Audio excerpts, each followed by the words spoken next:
watching the pride of Stockton, California here too.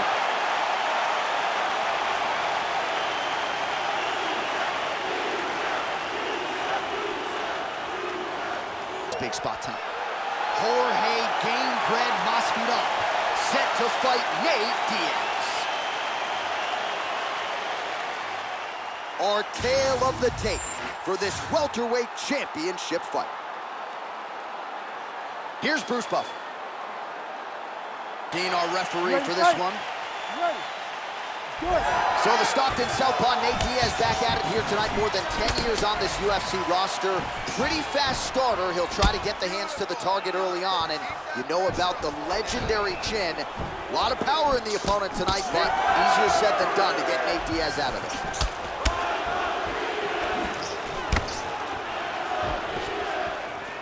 Well, straight right hand has been a good weapon for him. He misses with it there. All right, early in the fight here, and Nate Diaz off to a pretty good start, found a home for that left hand. I mean, and it's powerful. It does not seem like Nate is throwing it hard, but he always finds his target and is very accurate with that straight left hand. So he kind of feeds the right hand to get you moving where he wants, and then bang, he drops that straight left on you that hurts so many. Hurt Conor McGregor, and he hurt the welterweight champion, Leon Edwards, in the same way. Gamebred gets caught by that straight punch. His defense has abandoned him tonight. Oh, Masvidal in a real flow. He is sticking and moving. Crowd is like just reacting every time he moves.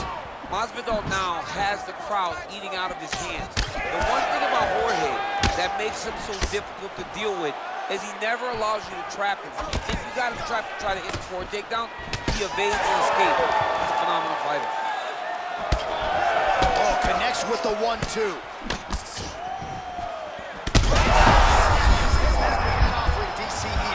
What a beautiful uppercut. It landed beautifully. Perfect placement on that shot.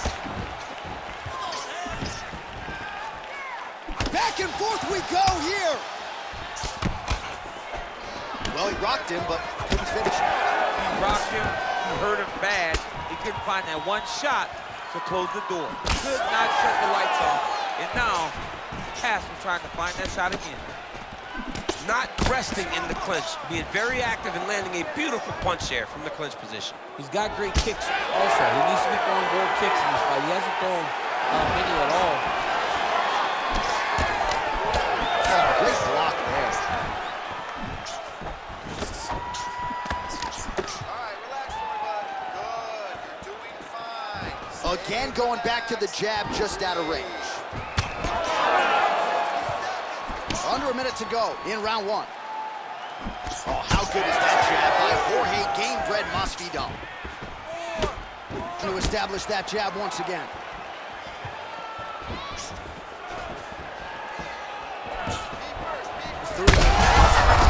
Great technique on the overhand, now he's hurt. That's one of those shots, and if you take one of them, if you end the night, that one landed right on the spot. That leg kick hurt. And now he lands a combination. Entertaining scrap so far. All right, so that round is in the books.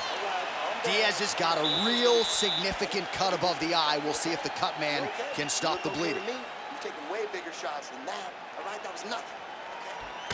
All right, there's the end of the round. So it was a huge strike to the head that stunned his opponent and nearly got him out of there. Yeah, that was a big moment. A big strike lands. His opponent's on wobbly legs. That is exactly what you want to see as you're walking back to your stool. Opponent staggering back to his corner and being hopeful that he can get it back together before the start of the next round.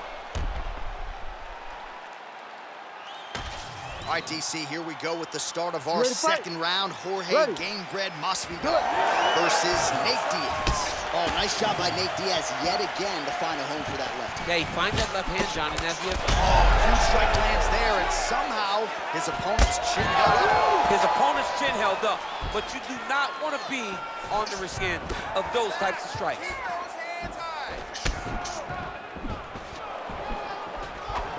Ooh, he landed a huge hook there.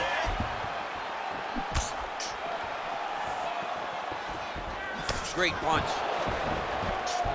And just to stand up, Masvidal is a handful for Andy. He's got to try to finish here. Oh!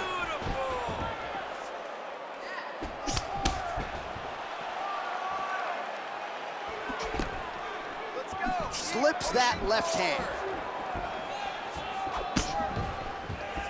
50 total strikes have found the mark.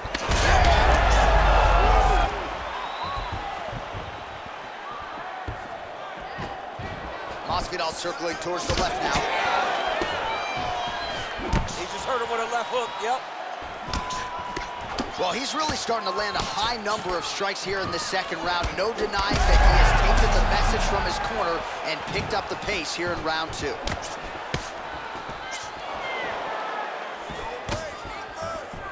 Nice straight right hand. Well, we may have the best cut men and women in the business, but I'm not sure they're much with that cut. It continues to widen with every passing strike. And you're fighting a great fighter. Oh, he's hurt bad. Oh, and there's that inside leg kick, and just slap yourself hard on the inside of your leg and tell me how that feels. I mean, it really hurts, because that's the soft part of your leg. So if you land that over and over again, the guy will have a very tough time maneuvering out of a lot of the techniques to go at. Under 90 seconds to go here in the second round. Throws that teep. Taken down now by Diaz.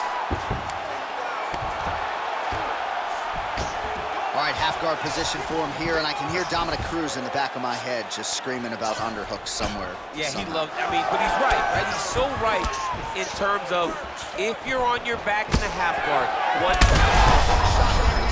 head's still attached to his body. The last time I saw an uppercut like that, it was Overeem's versus Exotic, and you know he still haven't found Alistair Overeem's head. And now Masvidal's nose is bleeding now. Looks to be cut, perhaps there on the bridge. Seconds winding down in round 2. You buy the ticket to see fights like this. What a fight. Outstanding round, and another 5 minutes coming up. All right, so the round is over, and you see some obvious bleeding now. Looks like the cut is on the nose. Yes, it is. Cut man will try to get in there and shut it, but of course, as soon as he absorbs a strike this next round, that thing could reopen. Certainly bears watching here moving forward.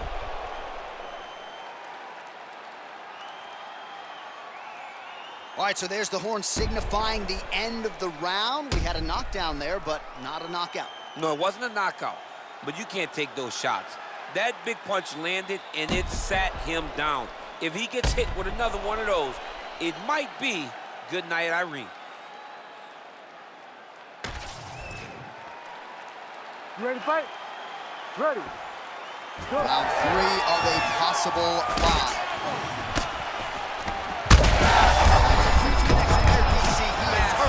Massive hook lands, and his opponent seems to be on his way out of the fight. Oh my goodness, what a right hand. And the blood is flowing now. I know a lot of you like that, but he has got to figure some things out defensively or this fight's going to end. He's got to move his head, John. But the problem is, now... Oh, heavy shots continue to rain down.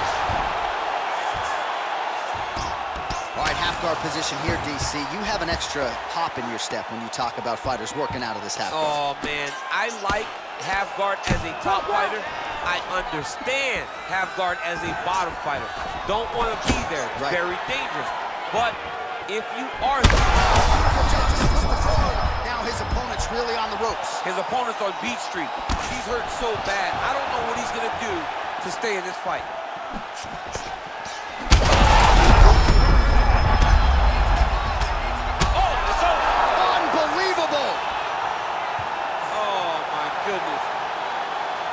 So how about that as he pounds him out for the TKO?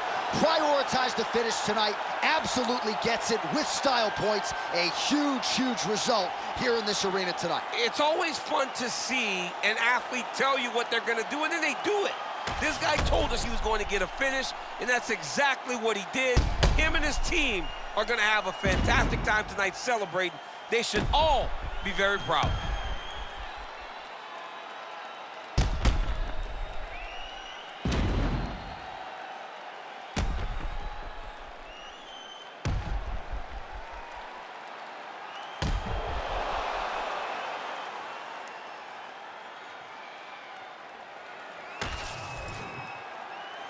Here is Bruce Buffer with the official decision. Ladies and gentlemen, referee Herb Dean has called a stop to this contest at 1 minute, 59 seconds of round number 3. Declaring the winner by TKO and new undisputed UFC welterweight champion of the world, Nate Diaz. All right, so a huge win for Nate Diaz. The celebration is on, of course, in California and beyond. And I know we all wish we would see Nate more often, but whenever he shows up to fight, always able to do so at a high level. Nate Diaz has become a massive star in the UFC. He believes in himself, he trains extremely hard, and when he goes into the octagon, he always gives you 110%. Tonight, that was enough to get his hand raised.